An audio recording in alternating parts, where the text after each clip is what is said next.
So we're finally back and we're looking a little bit more sharp, shall I say? Well, maybe not me. So I've got a nice easy one for you today. Well, technically it's not too easy with the sponge, but either way it's not too complicated. So check out this bad boy.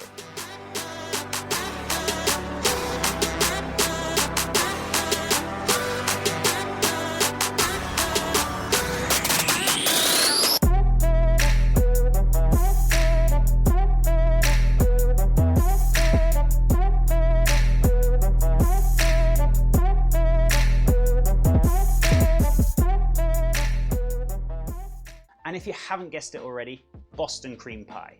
We got that light, cloud-like sponge. In addition, a vanilla creme pat, or if you want to get non-technical, custard. And then topped off with that milk chocolate glaze. And it's as simple as that. 3 different components. Oh wait, that's 2. There we go. And just before I start, if you're enjoying this content, feel free to hit that subscribe button and also feel free to hit the bell notification to let you know when the videos are ready. So that's enough out of me. Let's crack on with this cake. Well, technically pie, but... So before we do anything, we need to preheat that oven to 180 Celsius or 350 Fahrenheit. So you're going to grab yourself 2 cake tins, which is roughly about 23 centimeters or 9 inches. And then grab yourself some butter and then rub on the inside of the tin and on the sides. And make sure you wash your hands thoroughly, otherwise you're going to end up with butter fingers. What? I can't help myself. And then you want to line it with parchment paper. And what you want to do is fold it over, fold it again, and then half the square into a triangle. And then fold the triangle in half again. And then use the point from the middle of the pan to the edge and then tear where the edge is. And hopefully, should have a nice perfect circle. And then just pop that inside the tin. And the butter should hold it in place.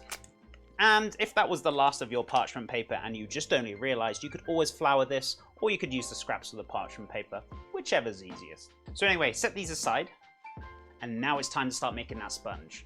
So in our KitchenAid bowl, we're gonna need 2 whole eggs, and then 3 egg yolks, but keep the whites, we're gonna need them later.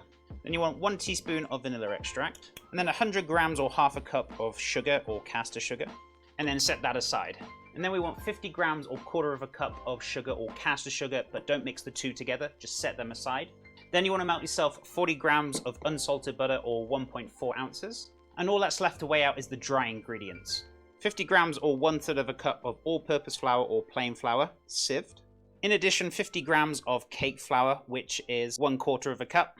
And if you haven't got cake flour, you can just double up the plain flour instead. Also 1 teaspoon of baking powder. No, not bacon, baking powder. And then just 1 small pinch of natural sea salt. So grab your eggs and sugar with the KitchenAid and the whisk attachment. And then whip that little beauty on a medium speed.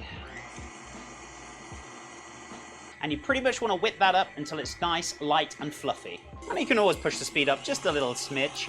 And once it's at that beautiful ribbon stage, you know it's ready to go. And then you want to take the mixture and put it into a bowl. And then wash up your KitchenAid bowl. And once the KitchenAid bowl and whisk is clean, it's time for the egg whites. So pop those egg whites onto a medium-high speed. And once it starts to froth up, you want to add the sugar little by little. And that's the 50 grams of sugar, by the way. And once all the sugar's added, whack it onto a high speed. And you want to whip this until it just peaks. And it should be looking something like this. Careful you don't take it too far. So grab your egg yolk mixture and your dry ingredients and pop the flour mix straight in there. And using a silicone spatula, just carefully fold this through until there's no more flour pockets in there. And once those flour pockets are gone, then start adding the egg whites to the mix little by little. And then just fold them through. And once that's fully incorporated, the last bit is the melted butter. So pour that straight in. And then give it a gentle mix through. Or shall I say fold it through. And then once it's fully incorporated, split it in half into each tin. And if you've got a little crank spatula, just give it a little spread so it can rise nice and evenly. So now they're ready for the oven, and you want to pop these in for about 20 to 25 minutes till golden brown. And there we go, just out the oven, nice, light, soft, spongy. It's given that nice little spring back, it's good to go. So take them out of the trays and pop them onto a cooling rack to cool down. So next it's time to make the Creme Patissiere, and you've seen me make this dozens of times before, so I'm going to whip through this pretty quickly. So we got 500ml or 2 cups of milk in the large pan.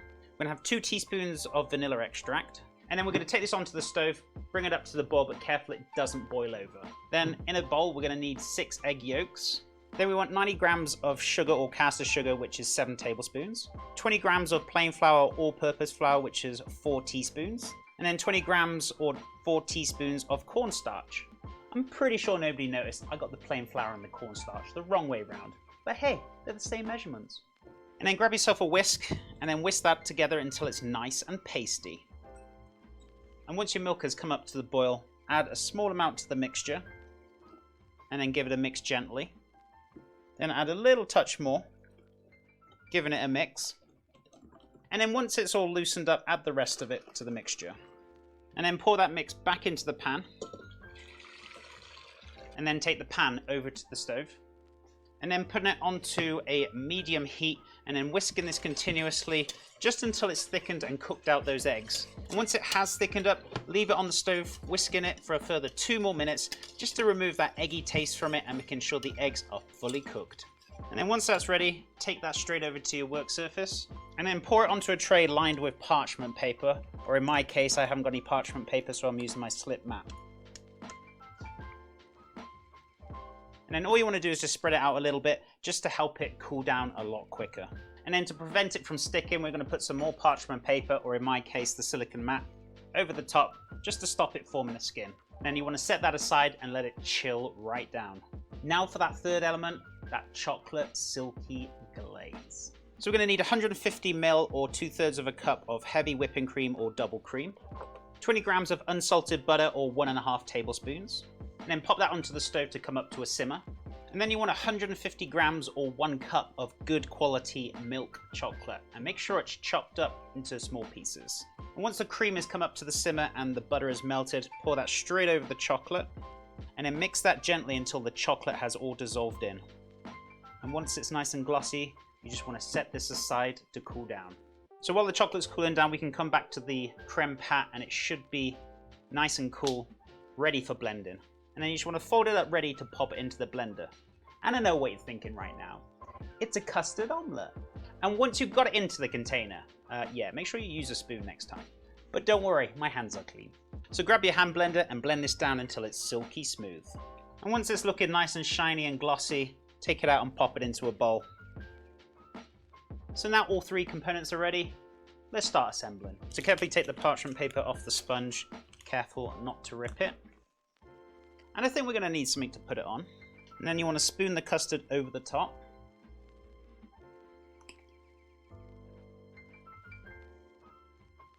And then put the lid on top. Carefully squashing down, nice and gently. So once that chocolate has cooled down and thickened up, time for the glazing. And then you just want to pour it over nice and slowly. Oh yeah.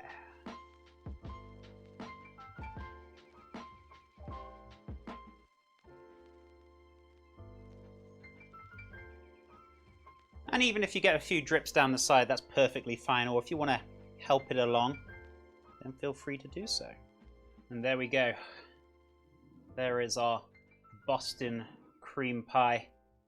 You can just watching that chocolate very slowly just drizzle down the side. Oh my goodness me. What an absolute little gem this is.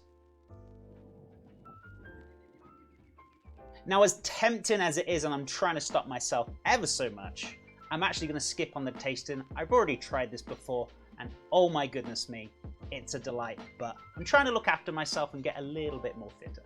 But I can guarantee you that light cloud, soft, fluffy sponge, followed by that silky vanilla custard, and that sweet milk chocolate glaze on top.